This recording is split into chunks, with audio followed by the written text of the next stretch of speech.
जो एजेंसियां जांच कर रही हैं उनके खिलाफ श्री इमरान प्रतापगढ़ी। धन्यवाद सभापति महोदय, आपने मुझे आम बजट पर बोलने का मौका दिया। Sir my time.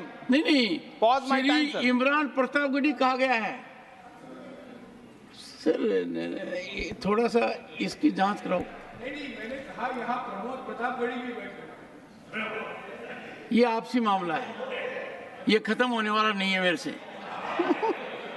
इसकी जड़ें बहुत गहरी गई हुई हैं, मैं रोज देखता हूँ ये जड़ें गहरी होती जाती हैं।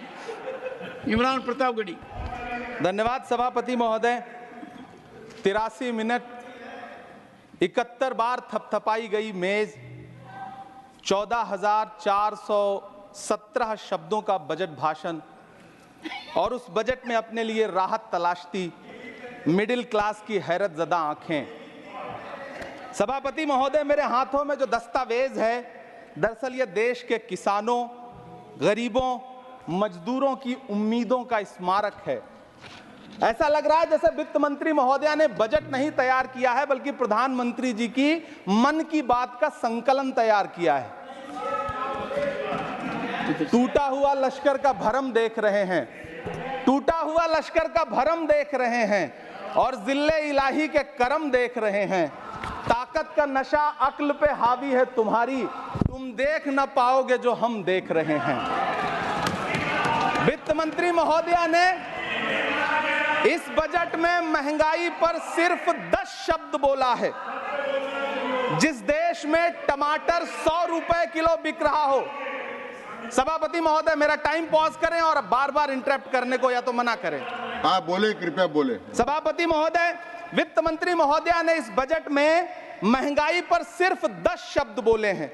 जिस देश में टमाटर 100 रुपए किलो बिक रहा हो उस देश की वित्त मंत्री के पास बजट में महंगाई पर बोलने के लिए सिर्फ 10 शब्द है।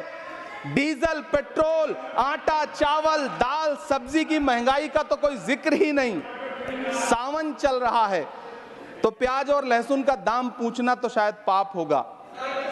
मैंने तो यह भी सुना है कि वित्त मंत्री जी जो चीज खुद नहीं खाती हैं उसके दाम से उनका कोई लेना देना नहीं होता।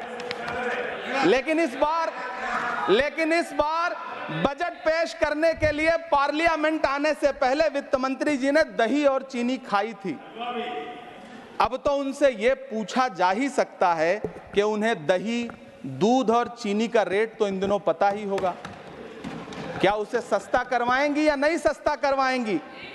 अगर पता है तो कृपया सस्ता करवाइए, क्योंकि इसी चीनी ने अमेठी में एक मंत्री महोदया का राजनीतिक कैरियर कड़वा कर दिया। सभापति महोदय, अपने शीश महलों में बैठे हुए सरकार के सांसद और मंत्री कह रहे हैं कि महंगाई कम हो रही है।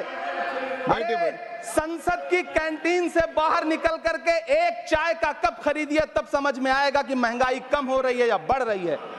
किसी एक दिन अपनी किसी मजदूर की तरह अपनी दिन भर की दिहाड़ी लेकर के बाजार जाइए और अपने बच्चों के लिए राशन खरीदिए, तब पता चलेगा कि महंगाई कम हो रही है या नहीं हो रही है।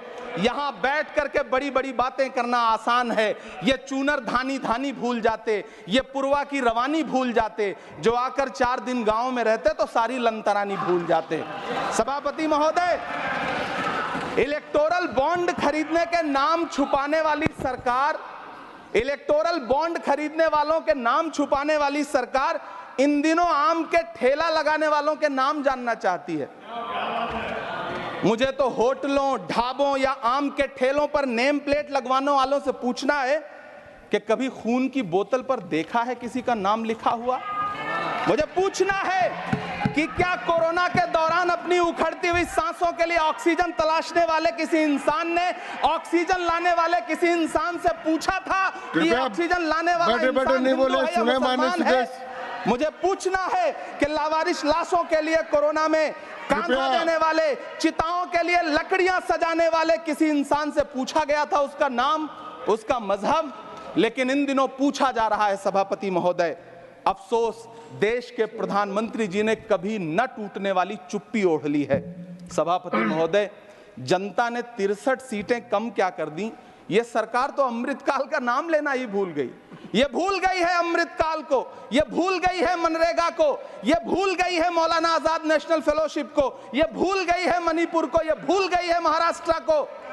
मुझे गर्व है कि मैं राज्यसभा में महाराष्ट्र का प्रतिनिधित्व करता हूं। महाराष्ट्र जो देश की आर्थिक राजधानी है, जो टोटल कॉर्पोरेट टैक्स का 40%, इनकम टैक्स का 32% और जीएसटी का 20% इस देश को देता है, उस महाराष्ट्र के लिए इस बजट में एक शब्द नहीं है। आप बैठ जाए। सभापति महोदय, आखिर महाराष्ट्र से किस बात का बदला लिया जा रहा है? महाराष्ट्र में लोकसभा चुनाव में बाबा साहब अम्बेडकर के संविधान को बचाने के लिए वोट क्या कर दिया? प्रधानमंत्री जी तो महाराष्ट्र से बदला लेने पर उतर आए। अब तो शायद उन्हें याद भी ना हो यवतमाल का वो दाभड़ी गांव जहां 20 मार्च 2014 को वो किसानों के साथ चाय पर चर्चा करने गए थे और उनकी किस्मत बदलने के सपने दिखाए थे। उसी यवतमाल में पिछले 6 महीने में 132 किसानों ने आत्महत्या की है। सभापति महोदय, महाराष्ट्र में हर महीने 209 किसान आत्महत्या कर रहे हैं। राज्य सरकार द्वारा सौंपा गया आंकड़ा बताता है कि 1 जनवरी से 31 मई के बीच 1046 किसानों ने आत्महत्या की है। लेकिन अफसोस, इस बजट में महाराष्ट्र के किसानों के लिए कुछ भी नहीं है। किसानों से चिढ़ी हुई सरकार ने बजट में किसानों के एमएसपी की लीगल गारंटी नहीं दी। लेकिन याद रखिएगा, जो किसान का नहीं वो हिंदुस्तान का नहीं। सभापति महोदय, मुझे वित्त मंत्री जी से पूछना है कि वो जो कुछ साल पहले 100 स्मार्ट सिटी बनाने का ढोल पीटा गया था, सुना है उस ढोल में पानी भर गया है, इसीलिए आपने उसका नाम बदल करके सिटीज ऑफ ग्रोथ हब्स रख दिया है। अच्छा है, नाम बदलने का खेल खेलते रहिए। आपकी कई सरकारें तो इसी वजह से चल रही हैं। इस सरकार को पढ़े लिखे लोगों से दिक्कत है सभापति महोदय, इसीलिए इस सरकार ने यूजीसी का बजट 66% कम कर दिया है। वाह री सरकार। सभापति महोदय, मैं वित्त मंत्री जी के संज्ञान में लाना चाहता हूं कि किशनगंज में एएमयू सेंटर के पास 224 एकड़ जमीन है। यूपीए सरकार ने सोनिया गांधी जी की अगुवाई में 136 करोड़ रुपए एएमयू किशनगंज सेंटर के लिए सेक्शन किए थे। लेकिन आपकी सरकार ने पिछले 10 साल में उस 136 करोड़ में से सिर्फ 10 करोड़ रुपया रिलीज किया है। 1.5 करोड़ की आबादी वाला सीमांचल बेहतर शिक्षा के लिए उस सेंटर की बाट जोह रहा है। मेरा आपसे सवाल है कि इस सेंटर का बाकी पैसा आप कब रिलीज करेंगे? मुझे उम्मीद है वित्त मंत्री महोदया जवाब जरूर देंगी। सीमांचल उसी बिहार में आता है जिसकी बैसाखी के सहारे आपकी सरकार चल रही है। वहां के लोगों को एम्स की जरूरत है। महानंदा और कोसी से होने वाली बाढ़ की तबाही को रोकने के लिए बांध बनाइए, सीमांचल के साथ सौतेला व्यवहार बंद करिए। इकोनॉमिक कॉरिडोर बनाने से किसी राज्य का विकास नहीं होगा, विकास होगा स्वास्थ्य और शिक्षा के बुनियादी मुद्दों के लिए बजट देने पर। सभापति महोदय, एक तरफ तो इस बजट में पीएम आवास योजना के तहत 3 करोड़ अतिरिक्त मकान देने की घोषणा है और दूसरी तरफ लखनऊ के अकबर नगर में 1280 वो मकान हैं जिन्हें रिवर फ्रंट बनाने के नाम पे बुलडोजर से जमींदोज कर दिया गया। सभापति महोदय, लोग चीखते रहे, बच्चे बिलखते रहे, वसुधैव कुटुंबकम का नारा लगाने वाली सरकार इंसानों के घरौंदे उजाड़ कर जश्न मना रही है। सभापति महोदय, मेरा बहुत भावुकता के साथ देश के प्रधानमंत्री से सवाल है कि इन उजड़ते हुए मकानों और बेघर होते हुए घरों को देख करके आपको नींद कैसे आती है, आप सो कैसे पाते हैं? मेरा सवाल है इस देश के प्रधानमंत्री से, या तो लोगों के घरौंदे उजाड़ना बंद करिए या फिर करोड़ों मकान बनाने की झूठी घोषणाएं करना बंद करिए। यह बजट झूठ का पुलिंदा है। यह बजट आपके पिछले साल के बजट का कट कॉपी पेस्ट है। यह बजट हमारे चुनावी घोषणा पत्र की नकल करने की एक बेईमान कोशिश है। लेकिन कहावत है ना कि नकल के लिए भी अकल चाहिए। मेरे हाथ में एक तरफ न्याय पत्र है जो हमारा है और दूसरी तरफ अन्याय पत्र है जो आपका है। इस सरकार को आलोचना सुनने की आदत नहीं है सभापति महोदय। जब आप इनसे सवाल पूछिए तो ये कहते हैं कि आप बताइए 70 साल में आपने क्या किया है। मैं तो इस सदन में कहना चाहता हूं सभापति महोदय कि हमसे 70 साल का हिसाब मांगने वालों, जो सरकार अपना चलाया हुआ 2000 का नोट 7 साल नहीं चला सकी, वो हमसे 70 साल का हिसाब मांगती है।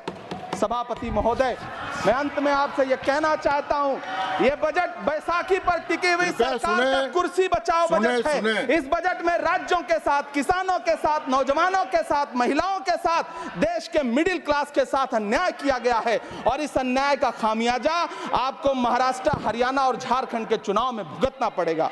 सभापति महोदय, इस सरकार ने नोटबंदी लगाकर देश की आम जनता की पूंजी छीन ली। बैठे नहीं बोले, कृपया टैक्स लगा करके छोटे व्यापारियों के कारोबार छीन लिए, पेपर लीक करवा करके युवाओं की आंखों से नौकरी के सपने छीन लिए, अग्निवीर लाकर देश के जवानों की उम्मीदें छीन ली, बुलडोजर लगाकर लोगों के आशियाने छीन लिए, महंगाई लाकर देश की जनता की थाली से निवाले छीन लिए और नारा लगाया कि हम तो सेवक हैं, 18-18 घंटे काम करते हैं। इन्हीं लोगों के लिए किसी ने शेर कहा है कि जो सच और झूठ में दूरी है वो दूरी समझते हैं, सियासी हाकिमों की हम भी मजबूरी समझते हैं, वो अपना हक समझते हैं निवाला छीन लेने को, डकैती को बहुत से लोग मजदूरी समझते हैं। हमें पता है कि कैसी मजदूरी की जा रही है। सभापति महोदय, मैं यहाँ खड़ा होकर के अंत में आपसे कहना चाहता हूँ कि इस बजट में तमाम राज्यों के साथ अन्याय किया गया है,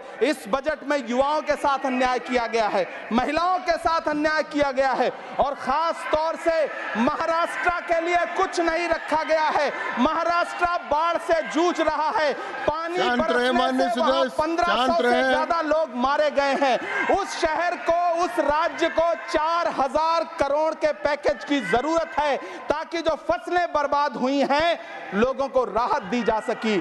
लेकिन अफसोस, इस बजट में महाराष्ट्र के लिए ऐसा कुछ भी नहीं है। मैं आखिर में यह कहना चाहता हूं कि पिछले 7 दिन से इस बजट का बड़ा ढिंढोरा पीटा जा रहा है, इसे महान बताया जा रहा है, लेकिन कौन महान बता रहा है? सत्ता पक्ष के लोग, उन्हें तो बताना ही है, क्योंकि मैं अवध क्षेत्र से आता हूं, प्रतापगढ़ से, नीरज भाई भी अवध और पूर्वांचल से आते हैं।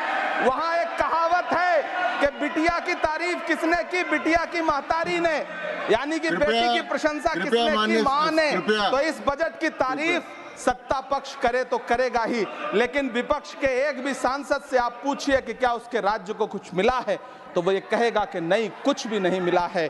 बहुत बहुत धन्यवाद सभापति महोदय, मुझे आम बजट पर अपनी राय रखने के लिए। धन्यवाद। श्री अब्दुल बहाव।